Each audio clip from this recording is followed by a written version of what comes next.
एक छोटे से गांव में आरती नाम की एक लड़की रहती थी। उसके पिता किसान थे, लेकिन कुछ साल पहले उसकी माँ गुजर गई थी। कुछ समय बाद उसके पिता ने दूसरी शादी कर ली, सुनीता नाम की एक औरत से, जिसकी 4 बेटियां थीं। शुरू में आरती बहुत खुश थी कि अब उसके घर में और भी बहनें हैं। वह उनके साथ खेलना, खाना बनाना, बातें करना चाहती थी। लेकिन जल्दी ही उसे एहसास हुआ कि ये बहनें उसे अपने घर का हिस्सा नहीं मानती।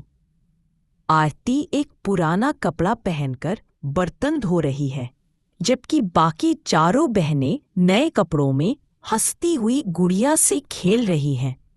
आरती की आंखों में हल्की उदासी झलकती है, पर फिर भी मुस्कान बनाए रखती है। सौतेली माँ सुनीता आरती को खेत में काम करने भेज देती है। धूप तेज है, आरती के माथे पर पसीना है।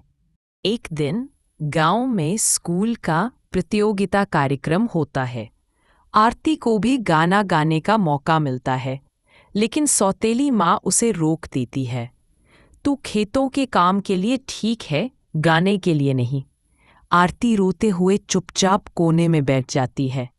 अगले दिन स्कूल की टीचर खुद उसके घर आती है और कहती हैं, आरती बहुत अच्छा गाती है, हम उसे जिला स्तर पर ले जाना चाहते हैं। सौतेली माँ हैरान रह जाती है। आरती मंच पर गाना गाती है, उसकी आवाज़ पूरे गांव में गूंजती है। गांव वाले ताली बजाते हैं। सौतेली माँ और उसकी चारों बेटियां शर्म से सिर झुका लेती है। आरती मंच से उतरती है और सबसे पहले अपनी सौतेली माँ के पास जाकर कहती है, माँ, अगर आपने मुझे खेत में मेहनत करना नहीं सिखाया होता तो मैं ये हिम्मत नहीं जुटा पाती। सौतेली माँ की आंखों में आंसू आ जाते हैं। वो आरती को गले लगा लेती है। उस दिन से आरती के लिए घर में सब कुछ बदल गया।